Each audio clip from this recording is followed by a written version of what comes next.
lot of equipment that you all had to deal with. Today, you walk into a studio, got a mixing board, a laptop, a microphone, and you're pretty much in business. You know, take yourself back to whatever, 81, 82, 83, even going up to turn off the lights. If you walk into a typical studio back in the day, what are you seeing? I know reels, and give us like the breakdown of what you would see walking into a typical 1980s studio. You walk into the studio, ain't no clocks, ain't no windows. It's the most calm, quietest area you will ever be in. When there's no music in the studio, no music going on, it's dead. It's dead. It's dead. And it's buttons. The most intimidating thing you ever want to see in the industry, especially when you first walk into a studio, a mixing board is the most intimidating thing you ever want to see. Because you got all these goddamn buttons. You got, especially a major studio with back then, a 96 channel board, a 48 channel board, or two of them tied together. It's just like, God damn, what the fuck is this shit? And the engineer, if he was cool, he'd tell you, don't worry about all them buttons. All you got to worry about is one track at a time. Because all those buttons are the same shit, just on a different track. And that takes away all the intimidation factor out. But then you got the speakers. You got your big house speakers and you got your small monitors. And that right there is another situation that is phenomenal, because them big speakers, oh my God, them motherfuckers make your ears bleed. But you got to take them same speakers, let's take that same sound and put it into them small speakers and make it just as clear, where somebody on a transistor radio can still hear the same clarity. And that's where the technique and the experience comes in at. Anybody can make a big mix, a big fat mix, but when you can take that same sound and condense it down to where it's going to be good on the transistor radio. And back then, all we had was AM, we had FM, AM, stereo radios. That would change. That was where the magic came in at.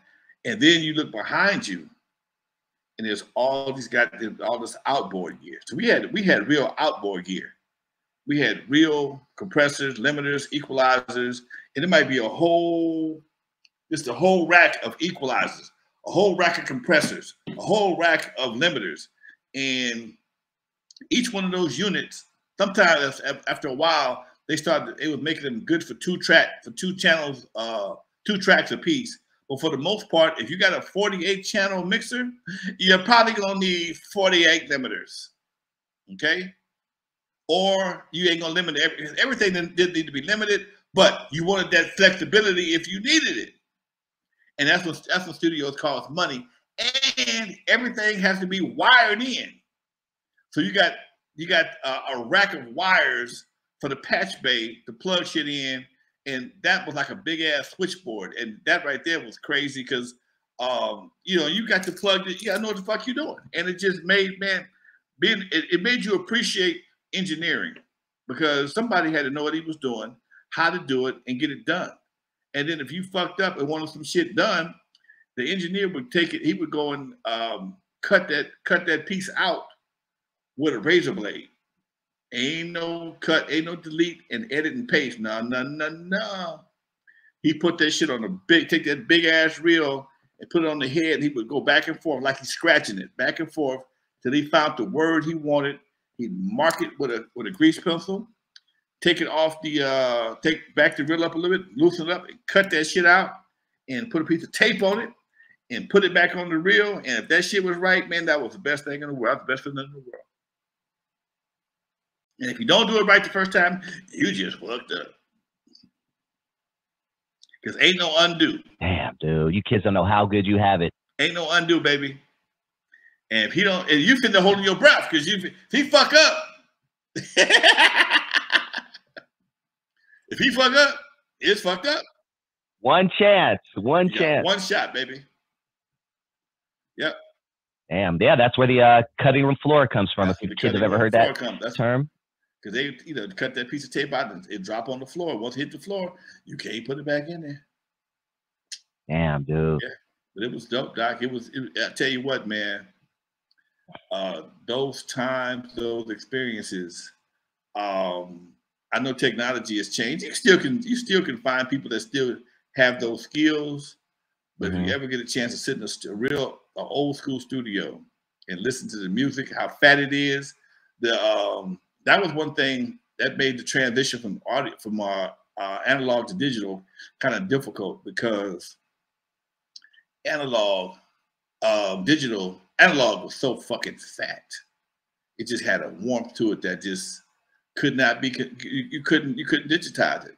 Eventually, they came up with some. You're so right, some homie. after effects that made gave the illusion of warmth on the digital age. It's not bad, but again, certain microphones, dude. I never understood how important a microphone was till I was recording in my studio at my house right here, and we were making my last album, Turn Off the Lights in the Fast Lane. And my guy said, man, we got to get a better microphone.